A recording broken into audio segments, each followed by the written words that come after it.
Merhaba, Harry Potter hayranlarının uzun zamandır beklediğini düşündüğüm kitap olan Cursed Child nihayet çıktı ve ben de okudum, bitirdim. Sizlere önce spoilersız bir incelemesini yapacağım. Daha sonra da spoilerlı bir inceleme olacak. Önce bu kitap hakkındaki çok büyük yanlış anlaşılmaları ortadan kaldırmak istiyorum. Çünkü pek çok kişi bu kitabı aldığında büyük bir hayal kırıklığına uğramış. Çünkü herkes roman olmasını bekliyormuş. Ama bunu Rowling zaten açıklamıştı. Bu bir roman değil, 8. kitap da değil. Bu sadece bir tiyatro oyununun metni. Bayağı tiyatro metni bu arkadaşlar. Hani o şekilde yazılmış. O metni bastılar ve yayınlamaya karar verdiler. Aynı zamanda bu metin zaten Rowling tarafından yazılmış bir metin değil. Jack Thorne adında birisi yazdı. Tabii ki de Rowling her zaman bu yazım sürecinde yazarla işbirliği içerisindeydi. Her zaman hani birlikte böyle iletişim halindeydiler. Fakat kendisi tarafından yazılmadı bu kitap. Ama yine de sıkıntı şurada başlıyor aslında. Bu kitap bir fanfiction olarak kalmıyor. Yani çünkü Rowling bu kitabı resmi 8. hikaye olarak duyurdu. Yani aslında bu kitabı her ne kadar Rowling yazmamış olsa da bu kitapta gerçekleşenler bizim bildiğimiz hikayenin devamı niteliğinde. Yani gerçek olarak kabul etmemiz gerekiyor o dünyada. Çünkü Rowling bu şekilde açıkladı. Ve ben birazcık artık tamam çok Rowling açıklama yaptı. Hani yanlış anlamayın, bunu ben yazmadım, bu bir roman değil diye çok açıklama yaptı. Ama hani şu sıkıntı, anlıyor musunuz? Kitabın arkasında 8. hikaye 19 yıl sonra diye bir reklamla bu kitap duyuruldu. O yüzden de hayranların bir hayal kırıklığına uğramasını ben çok normal karşılıyorum. Kitap hakkındaki genel görüşüm büyük bir hayal kırıklığı olduğu yönünde. Çünkü kitaba büyük bir heyecanla ve hevesle başladım. Eminim ki bütün Potterhead'ler öyle başlayacaktır kitaba. Yani Ron'un, Hermione'nin, Harry'nin adını görmek bile insanı heyecanlandırıyor bunca yıl sonra. Ama şunu söyleyeyim, başlangıçta hikaye güzel ilerliyor. Yani güzel ayrıntılar var, çok güzel detaylar var böyle. Gayet beğenerek ilerledim kitapta. Ama kitabın ana konusu, yapılmaya çalışılan şey o kadar saçma ki. Yani özellikle sonunda artık ne alaka, yani bu neydi böyle diyorsunuz. Hani Rowling nasıl bu kadar büyük saçmalıklara izin vermiş ben anlayamıyorum. Sonuçta hani Harry Potter dünyasının da kendi içerisinde bir mantığı var. O büyülerin, iksirlerin hepsinin mantıklı bir dayanağı var. Fakat bu kitapta onu göremiyorsunuz. Her şey kafalarına göre yazılmış durumda. O yüzden de çok saçma sonuçlar ortaya çıkmış. Ve gerçekten ben bundan 1000 kat daha güzel fanfictionlar okudum bugüne kadar, öyle söyleyebilirim. Ve eğer dediğim gibi zaten bu oyun sadece bir tiyatro metni olarak kalsaydı benim için sorun yoktu. Yani hayranlar yazmış, Rowling de onaylamış, bitti gitti derdim. Ama Rowling bunu resmi hikaye olarak sunduğu için şu an bunlar, bu olan saçma şeyler aslında Harry'nin geleceğinde gerçekleşmiş gerçek olaylar olarak kabul etmemiz gereken şeyler. O yüzden de ben hiç beğenmedim ve çok büyük bir hayal kırıklığına uğradım. Bu kitap Harry Potter hayranları için elbette ki büyük bir heyecan yarattı. Bende de öyle oldu. Çünkü pek çoğumuz hani Harry Potter'la ilgili bir şey yazılsın yeter ki de biz okuyalım diye düşünen insanlardır. O yüzden elbette ki okuyun. Yani genel olarak güzel ayrıntılar var, güzel şeyler var. Fakat çok büyük bir beklentiye kapılmayın derim ben. Çünkü ben açıkçası kitabı bitirdiğimde Rowling'e çok sinirlendim. Neden sinirlendim? Evet, kitabı kendisi yazmadı ama sonuçta bu kitap yazılırken neyin ne olduğunu biliyordu ve sürekli onlarla iletişim halinde olduğunu söylemişti. Dolayısıyla kendi yarattığı karakterlerin bu kadar yüzeysel olmasına, bu kadar karakterlerinin dışında davranmalarına nasıl müsaade etti ve kendi o oluşturduğu dünyaya aykırı, o dünyanın kurallarına aykırı şeyler olmasına nasıl izin verdi ben anlayabilmiş değilim. Hani Rowling'in birazcık daha buna müdahale etmiş olmasını isterdim ben.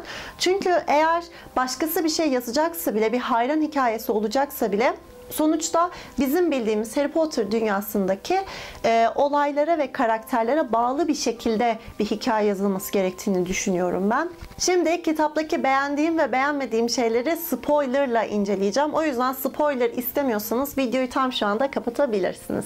Kitabın ana karakterlerinden bir tanesi Harry Potter'ın küçük oğlu olan Albus Severus Potter ve onun Hogwarts'a gittiği ilk zamanla başlıyor hikaye. Aynı zamanda Hermione ile Ron'un kızları olan Rose'un da ilk senesi. Birlikte Hogwarts trenine biniyorlar ve trende Albus Draco Malfoy'un oğlu olan Scorpius Malfoy'la tanışıyor ve ikili arkadaş oluyor oluyorlar. Bu benim hikayedeki en beğendiğim ayrıntılardan bir tanesiydi. Yani Harry Potter'la Draco Malfoy'un oğullarının arkadaş olması bence çok güzel düşünülmüş bir ayrıntıydı. Fakat işte Rose hiç umursamıyor böyle. Sürekli Albus'u uyarıyor. Albus diyor bu Malfoy'un oğlu, hani gidelim, onunla arkadaş olmamalısın diye. Albus hiç dinlemiyor Rose'u. Ve Rose'la böyle araları açılıyor zaten daha ilk zamandan. Hikayenin diğer ana karakteri ise Scorpius Malfoy, ki kendisi benim hikayede en çok sevdiğim karakter oldu. Hikayenin en güzel yanlarından bir tanesi bence bu karakter. Çünkü babasının tam aksine bir çocuk. Böyle çok iyi niyetli, arkadaş canlısı ama yine de insanların onu sevmeyeceğini bilse de böyle çok mutsuz olmayan, böyle gayet akıllı, bilgili, yani hafif böyle Hermione'yi andırıyor hatta, böyle her şeyi biliyor, böyle çok kitap okumuş filan. Çok tatlı ve hoş bir karakter yaratmışlar. Çok sevdim Scorpius Malfoy'u. Ama Albus tam aksine tam bir ergen. Bütün tepkileri, ruh hali, her şeyiyle. Ve ikilinin arkadaş olması tabii ki de çok güzel. Ve babasından farklı bir karakter yaratmış olmalarını da ben çok sevdim. Her neyse, daha sonra Hogwarts'a gittiklerinde seçmen şapka bunları binalarına seçiyor. Fakat olay aslında burada başlıyor. Çünkü herkes ünlü Harry Potter'ın oğlunun Gryffindor olmasını beklerken Albus Slytherin'e seçiliyor. Ve bunun üzerine zaten Albus inanılmaz üzülüyor, şok oluyor. Nasıl olabilir böyle bir şey diye mahvoluyor ve çok karamsar birine dönüşüyor. Albus'un Slytherin'e seçilmiş olması hikayenin en önemli ayrıntısı aslında. Çünkü babası Harry ile aralarının bozulmasına bu yol açıyor.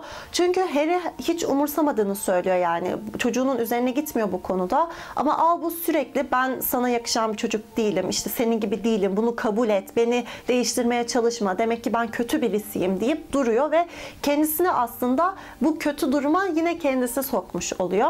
Scorpius ise başına her ne kadar kötü şeyler gelirse gelsin hiç böyle isyankar, ergen gibi davranmayan birisi. O yüzden ben çok sevdim Scorpius'u. Ve Scorpius'la ilgili şöyle bir iddia var. Aslında Draco Malfoy çocuk sahibi olamamış ve çocuk sahibi olamadığı için de Malfoy soyu bitmesin diye zaman döndürücü kullanmış da güya Voldemort aslında Scorpius'un babasıymış. Böyle bir iddia var ve bu iddia benim büyücüler dünyasında duyduğum en saçma iddia. Fakat tabii ki de pek çok kişi buna inanmış. O yüzden böyle Scorpius, herkes uzak durmaya çalışıyor ona, hani Voldemort'un çocuğu olabilir diye. Ama böyle bir şey söz konusu değil zaten. Albus'la Scorpius bayağı yakın arkadaş oluyorlar. Ama tabii ki de herkes ünlü Harry Potter'ın oğlu nasıl Slytherin'de diye düşünüyor. Ve bu arada gerçekten çok ünlü olmuşlar. Yani Harry, Hermione, Ron tam böyle aşırı ünlüler. İnsanlar imza falan istiyor bunlardan. Hatta işte Hermione sihir bakanı olmuş. Ron Fred'le George'un dükkanını işletmeye devam ediyor. Harry de yine bakanlık çalışanı olmuş. Bakanlık yıllar boyunca zaman döndürücüleri yok etmiş. Fakat yıllar sonra bir tanesini buluyor Harry ve hemen onu korumaya alıyorlar. Ve herkesten gizlemeye çalışıyorlar ama yine de dedikodular yayılıyor tabii ki de etrafa. Ve Cedric Diggory'nin babası bir gün Harry Potter'ın evine geliyor. Ona diyor ki benim oğlum Cedric senin yüzünden öldü. Tamam, savaşı kazandınız. Herkes seni kahraman olarak görüyor ama Cedric'in geri getirilmesini istiyorum ben diyor. Ben duydum bakanlıkta zaman döndürücü varmış. Bunu kullanarak Cedric'i geri getirelim lütfen diyor. Harry de diyor ki hayır, böyle bir şey yok. Nereden duydun? Yalan mı diyor. Hani Cedric'e ben de üzüldüm ama onu geri getirmek mümkün değil diyor. Albus da bu konuşmayı duyuyor ve şunu düşünüyor, hani o da biliyor bakanlıkta olduğunu zaman döndürücünün ve diyor ki babam yalan söylüyor bu adam, hani zaman döndürücü var ama adama yardım etmek istemiyor, neden böyle bir şey yapıyor diye düşünüyor ve babasını böyle sorgulamaya başlıyor. Hani Harry Potter'ı herkes büyük bir kahraman olarak biliyor ama onun da yaptığı hatalar oldu. Cedric'in ölümü de bu hatalardan bir tanesiydi. O yüzden Cedric'i gerçekten de geri getirmenin bir yolunu bulmalıyım diye düşünmeye başlıyor. Aynı zamanda da Cedric'in babasının hasta bakıcısı olan birisi var, Delphi diye. O da diyor ki ben kuzeniyim Cedric'in deyip o sırada Harry Potter'ın evinde Delphi ile tanışıyorlar. Ve diyor ki ben işte şurada çalışıyorum, oraya gelebilirsin istediğin zaman deyip arkadaşlık kuruyorlar. Albus yine okula gitmeden önce babası işte onunla biraz böyle konuşmak istiyor, yakınlaşmak istiyor ama hep araları soğuk, bir türlü iyi olmuyor ve çok büyük bir kavga ediyorlar. Bu kavganın sonunda da artık Albus babasını hani ben senin gibi olmak zorunda değilim, insanlar babasını seçemiyor, keşke babam olmasaydın gibi bir şey söylüyor ve Harry de dayanamayıp oğluna ben de senin gibi çocuğum olsun istemezdim diyor ve burada artık ikilinin arası tamamen bozuluyor. Harry her ne kadar çok özür dilese de Albus babasına gerçekten çok öfkeleniyor ve bunun üzerine de artık kafasına koyuyor. Hani Cedric'i geri getirmeliyim ve babamın yaptığı hataları düzeltmeliyim diye. Albus ve Scorpius Hogwarts'a giderlerken Albus Scorpius'a olanları anlatıyor ve diyor ki hadi kaçalım, okula gitmeyelim. Cedric'in kuzeni var Delphi, biz onu bulalım ve böylece işte bakanlığa sızıp zaman döndürücüyü kaçırıp Cedric'i kurtarmak için geçmişe gidelim. Aslında olaylar bundan sonra başlıyor çünkü üçlü çok özlü iksir kullanarak Harry, Hermione ve Ron kılığında bakanlığa sızıp zaman döndürücüyü kaçırmayı başarıyorlar ve Rowling zamanın değiştirilemeyeceğini söylemiş olsa bile deli gibi zamanı değiştirmeye başlıyorlar ve paralel gerçeklikler yaratıyorlar. Zaman döndürücüyle ilk önce biz Azkaban Tutsağı'nda tanışmıştık ve Hermione bunu ne kadar dikkatli kullanmaya çalışıyordu. Hatta daha gelecekten geçmişe gitmeden önce bile geçmişteki Harry ve Hermione hani atılan taşı hissediyorlardı. Fakat bunun ne olduğunu anlam veremiyorlardı. Halbuki bu gelecekten yapıldığı için öyleydi. Ve bu bir döngü, hani bu artık sabitlenmiş bir şey. Yani gelecekten gelip onu yaptıkları için o an o oluyordu. Hani biraz karışmış olabilir, farkındayım ama hikayede buna hiç dikkat edilmemiş. Yani zamanla öyle bir değiştiriyorlar ki anlatamam. Elbette ki sonuçları oluyor. Yeni gerçeklikler oluşuyor. Ama bu gerçeklikler mesela Scorpius'u ya da Albus'u hiç etkilemiyor neredeyse. Yani o gerçekliklerin sonucunda aslında kendilerinde de değişimler olması gerekiyor. Sadece bir gerçeklikte Albus hiç doğmamış oluyor. Ama çok yetersiz ve saçma bir şekilde bu zaman değiştirme olayı gerçekleşmiş ve hikayenin zaten esas dayanağı bu.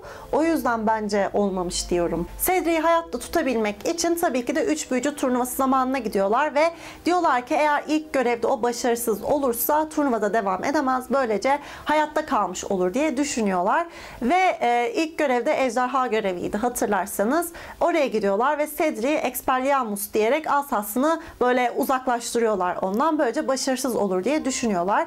Fakat bunu yaparlarken Durmstrang cübbeleri içerisindeler ve Hermione ile denk geliyorlar. Ve Hermione onlardan şüpheleniyor.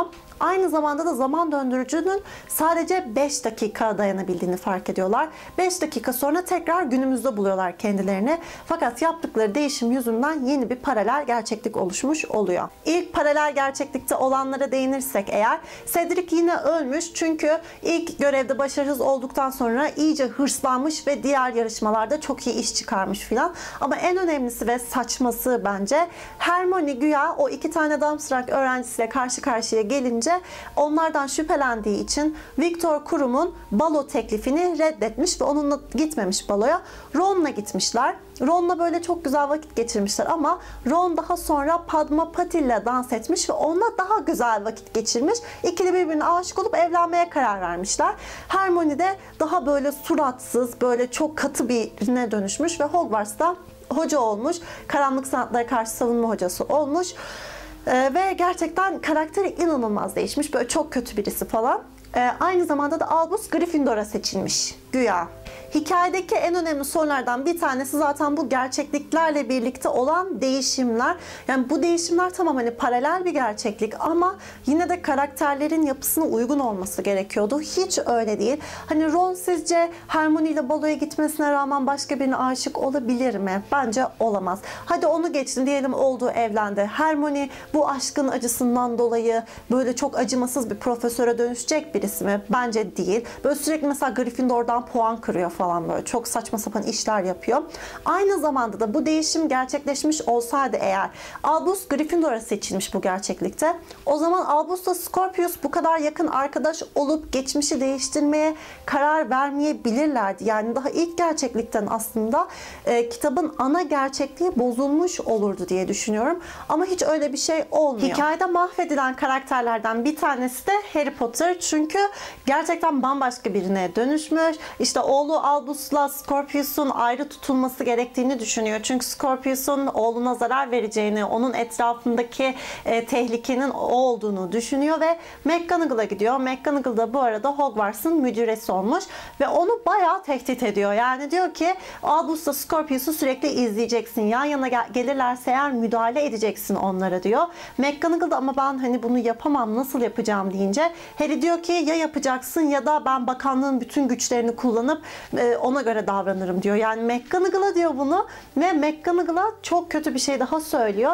Diyor ki tabii diyor senin hiç çocuğun olmadığı için anlayamazsın bunu diyor. Yani sen kimsin Harry ya? McGonagall'a böyle bir şey söyleyebilir mi Harry? Gerçekten inanılmaz bir değişim vardı Harry'de. Aynı zamanda da Malfoy'la da bir atışmaları oluyor ve Malfoy'u haklı görüyorsunuz bu atışmada.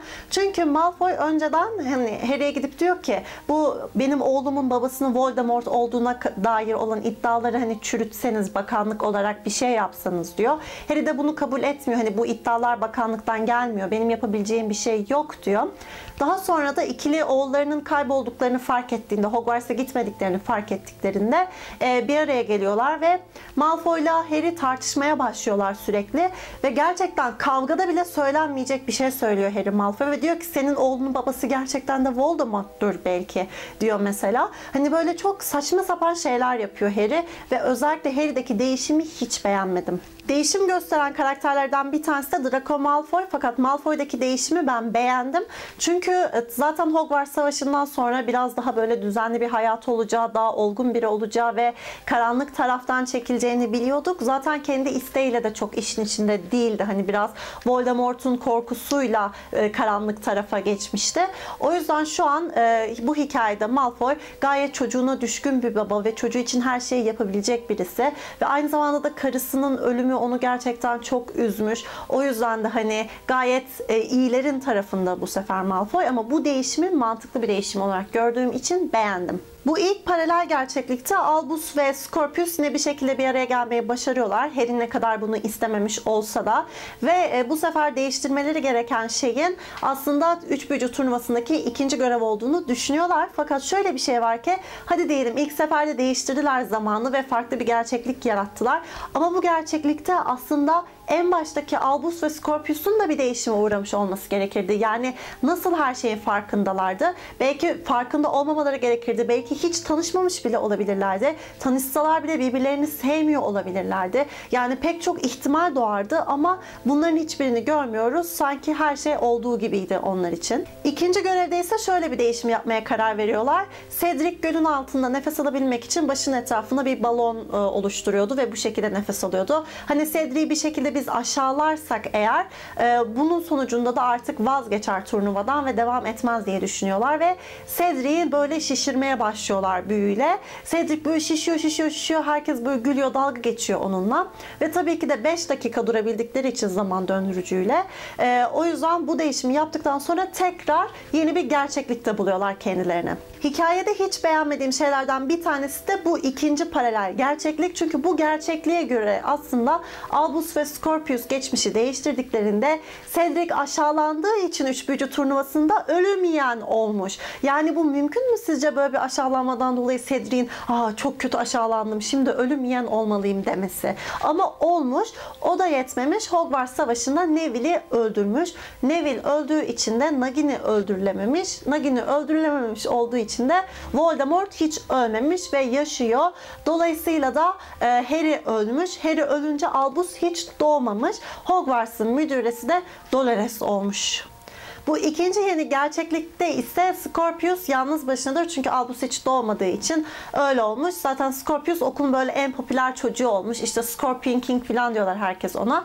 Ama şunu bilmek lazım ki eğer Scorpius Scorpion King olduysa, popüler biri olduysa, seviliyorsa zaten bu olayların farkında olmaması ve olayın o şekilde devam etmesi gerekirken yine hiç dikkate alınmamış. Scorpius hikayenin başındaki Scorpius'la aynı ve dolayısıyla bunu çözmenin yollarını arıyor ve kendisine inanacak tek kişinin Snape olduğunu düşünüp Snape'i bulur. Fakat Snape'i bulduğunda onun aslında Hermione ve Ron'un isyancı durumda olduğunu ve onlarla işbirliği içerisinde olduğunu fark eder. Snape'e her şeyi anlatır. İşte gelecekten geldim, şöyle değiştirdim, böyle yaptım falan diye. Ve Snape buna inanır. İkinci gerçekliği de yoluna koymak için ne yapmaları gerektiğini buluyorlar ve Scorpius aslında geçmişte değiştirdikleri şeyleri tekrar değiştirirlerse eğer o zaman işlerin düzeleceğini düşünüyor ve bir şekilde bunu yapıyorlar ve yeni gerçeklikte bu sefer kitabın en başındaki haline dönüyoruz ve işte Albus yanından doğmuş oluyor filan.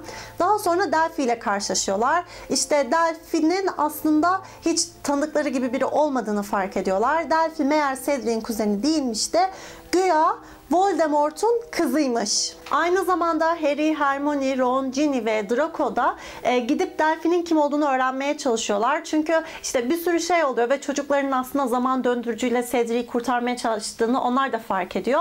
Ve Cedric'in babasını buluyorlar ve Cedric de diyor ki hayır benim öyle bir yeğenim yok, benim hiç yeğenim yok.